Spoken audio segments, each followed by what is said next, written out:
જગત જમાદાર અમેરિકાના પ્રેસિડેન્ટને જો છીંક આવે તો પણ આખી દુનિયામાં તેની નોંધ લેવાય છે. અને છેલ્લા એક વર્ષમાં ટ્રમ્પે છીંક ખાવાને બદલે માત્ર ડોળા કાઢીને જ આખી દુનિયાને પોતાના ઈશારા ઉપર નચાવી છે. ટેરિફની ધમકી હોય કે પછી મિલિટરી કાર્યવાહી કરવાની વાત, અમેરિકાના પ્રેસિડેન્ટ જ્યારે જે કંઈ ઈચ્છે તે કરી શકે છે. 2024માં ચૂંટણી પ્રચાર વખતે ટ્રમ્પે પોતાની એવી આભા ઊભી કરી હતી કે અમેરિકાના લોકોને એવું લાગવા માંડ્યું હતું કે જો ટ્રમ્પને વોટ ન આપ્યો તો દેશનું ધનોત પનોત નીકળી જવાનું છે. ટ્રમ્પે પણ લોકોને ઇલીગલ ઇમિગ્રન્ટ્સથી માંડીને દુનિયામાં અમેરિકાની કોઈ ઇજ્જત જ નથી રહી અને લોકો બાઇડન જેવા ઢીલા પ્રેસિડેન્ટથી ત્રસ્ત છે તેવી વાતો કરીને પબ્લિકને આંબા આંબલી બતાવ્યા હતા. જોકે તેમની સેકન્ડ ટર્મના માત્ર એક જ વર્ષમાં તેમણે બતાવેલા ઘણા સપના હવે હથેળીમાં ચાંદ જેવા સાબિત થયા છે. અને જે સમસ્યાઓથી છુટકારો મેળવવા માટે અમેરિકાની પબ્લિકે ટ્રમ્પને વોટ આપ્યા હતા તે કદાચ ઠેરની ઠેર રહી ગઈ છે. આ વિડીયોમાં આપણે સમજીશું કે ટ્રમ્પની સેકન્ડ ટર્મના માત્ર એક જ વર્ષમાં અમેરિકા કેટલું બદલાઈ ગયું અને તેની અસર આગામી 3 વર્ષ સુધી કેવી રહી શકે છે. ટ્રમ્પે પ્રેસિડેન્ટ બનતા જ મેક્સિકો બોર્ડરને સીલ કરી દઈ ઇલીગલી આવતા લોકોને અસાયલમ નહીં મળે તેવું ફરમાન કરવાની સાથે માસ ડિપોર્ટેશન પણ શરૂ કરી દીધું હતું. ન્યૂયોર્ક ટાઈમ્સના એક અંદાજ પ્રમાણે ટ્રમ્પે 2025માં 5.5 લાખ જેટલા લોકોને ડિપોર્ટ કર્યા છે, જ્યારે સરકારનો એવો દાવો છે કે 20 લાખથી વધુ લોકોએ અરેસ્ટ થવાના ડરે સામે ચાલીને જ અમેરિકા છોડી દીધું છે. માસ ડિપોર્ટેશનની જબરજસ્ત હવા ઊભી કર્યા બાદ પણ ટ્રમ્પ, ઓબામા કે પછી બાઇડનનો રેકોર્ડ હજુ સુધી નથી તોડી શક્યા, પણ તે અનડોક્યુમેન્ટેડ લોકોને ડરાવવામાં ચોક્કસ સફળ રહ્યા છે. આ ઉપરાંત હવે પહેલીવાર અમેરિકામાં કોર્ટ્સ તેમજ આઈસમાં હાજરી પુરાવા આવતા ઇલીગલ ઇમિગ્રન્ટ્સની આડેધડ ધરપકડ કરવામાં આવી રહી છે અને તેમને લાંબો સમય જેલમાં પણ રખાઈ રહ્યા છે. ટ્રમ્પના ડરથી હવે ઇલીગલ ઇમિગ્રન્ટ્સને બિઝનેસ ઓનર્સ જોબ પર રાખતા પણ અચકાઈ રહ્યા છે અને ઇલીગલ બોર્ડર ક્રોસિંગ પણ સાવ તળિયે પહોંચી ચૂક્યું છે. જોકે માસ ડિપોર્ટેશનને કારણે અમેરિકામાં લેબર વર્ક માટે મજૂરો નથી મળી રહ્યા, જેનાથી એગ્રીકલ્ચર અને કન્સ્ટ્રક્શન જેવા સેક્ટર્સ સીધા પ્રભાવિત થયા છે. ટ્રમ્પ માત્ર ઇલીગલ ઇમિગ્રન્ટ્સની પાછળ જ પડ્યા છે તેવું નથી. તેઓ લીગલ ઇમિગ્રેશન પર પણ એક પછી એક આકરા નિયંત્રણો મૂકી રહ્યા છે, જેના કારણે 2025માં અમેરિકામાં વર્ષો બાદ પહેલીવાર નેટ ઇમિગ્રેશનમાં ઘટાડો જોવા મળ્યો છે.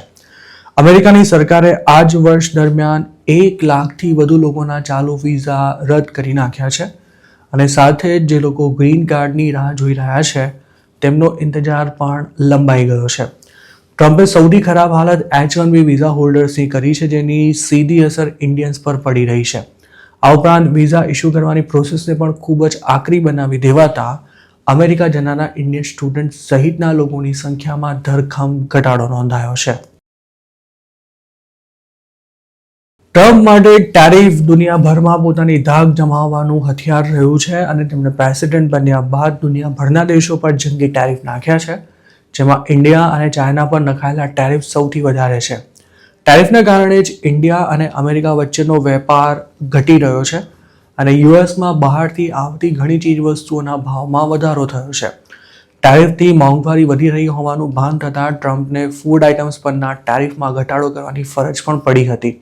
જોકે અમેરિકાની ઇકોનોમી તેનાથી વત્તા ઓછા અંશે પ્રભાવિત ચોક્કસ થઈ છે અને ફેડ રિઝર્વ પણ આ જ કારણે વ્યાજના દરોમાં ટ્રમ્પ ઈચ્છે છે તે પ્રમાણે ઘટાડો કરવા માટે તૈયાર નથી, તેથી ટ્રમ્પ ફેડના ચેરમેનને ઘર ભેગા કરવા માટે પણ મથી રહ્યા છે. અમેરિકામાં રહેતા ગુજરાતીઓનું પણ માનવું છે કે 2025માં તેમના ધંધા 30થી 50% જેટલા ડાઉન થયા છે, જેમાં કન્વીનિયન્સ સ્ટોર્સથી લઈને મોટેલ્સ ઉપરાંત બીજા તમામ પ્રકારના બિઝનેસીસનો સમાવેશ થાય છે. અમેરિકાની ઇકોનોમીનું પરફોર્મન્સ નબળું રહ્યું હોવાથી દેશનું જોબ માર્કેટ પણ તેનાથી પ્રભાવિત થયું છે. વ્હાઇટ હાઉસ ભલે એવા દાવા કરતું હોય કે માસ ડિપોર્ટેશનને કારણે અમેરિકન્સ માટે અઢળક જોબ સર્જાઈ રહી છે, પણ હકીકત એ છે કે ટ્રમ્પના પ્રેસિડેન્ટ બન્યા બાદ જોબ માર્કેટ સૌથી ખરાબ સ્થિતિમાંથી પસાર થઈ રહ્યું છે. નવી નોકરીઓ સર્જાવાનો આંકડો પણ ઘટી રહ્યો છે અને જેમની પાસે જોબ્સ છે તેમને પણ ગમે ત્યારે બેકાર થવાનો ડર સતાવી રહ્યો છે. ખાસ તો છેલ્લા 4-6 મહિનામાં લીગલ સ્ટેટસ ધરાવતા જે ઇન્ડિયન્સે જોબ ગુમાવી છે તેમની હાલત સૌથી ખરાબ છે અને તેમાં 40-45 વર્ષથી વધારે ઉંમર હોય તેમના માટે હવે પોતાના ફિલ્ડમાં જોબ શોધવું જાણે અશક્ય બની ગયું છે. ટ્રમ્પના પ્રેસિડેન્ટ બન્યા બાદ મકાનોના ભાવ ઘટ્યા છે અને હવે લોન પણ સસ્તી થઈ રહી છે. પણ જોબ્સના જ ઠેકાણા ન હોવાથી મકાનોની ડિમાન્ડમાં પણ કોઈ વધારો નથી જોવા મળી રહ્યો. ટ્રમ્પે પોતાની સેકન્ડ ટર્મના 1 વર્ષમાં જે પરફોર્મન્સ આપ્યું છે તેનાથી અમેરિકાની પ્રજા કોઈ ખાસ પ્રભાવિત થઈ હોય તેવું નથી લાગી રહ્યું અને એટલે જ પ્રેસિડેન્ટનું અપ્રુવલ રેટિંગ પણ તળિયે પહોંચી ગયું છે. વર્જિનિયા, ન્યૂજર્સી તેમજ ન્યુયોર્ક સિટીમાં જે ઇલેક્શન થયા હતા તેમાં પણ રિપબ્લિકન્સનો દેખાવ ઘણો નબળો રહ્યો હતો અને હવે 2026માં થનારી વચગાળાની ચૂંટણીમાં પણ ટ્રમ્પની સૌથી આકરી પરીક્ષા થવાની છે. આ સિવાય ટ્રમ્પે પોતાનો કક્કો સાચો પાડવા માટે છેલ્લા 1 વર્ષમાં ઇમિગ્રન્ટ સામે જે નફરતનો માહોલ ઊભો કર્યો છે તેની અસર તેમના સત્તા પરથી ગયા બાદ પણ નથી ઓસરવાની. ખાસ કરીને રિપબ્લિકન પાર્ટીના સમર્થકો ઇન્ડિયન્સ સહિતના ઇમિગ્રન્ટ્સને ટાર્ગેટ કરી H1B જેવા પ્રોગ્રામ્સને જ બંધ કરી દેવાની વાતો કરી રહ્યા છે અને ઇન્ડિયન્સને અમેરિકામાં જલ્દી જોબ્સ પણ નથી મળી રહી.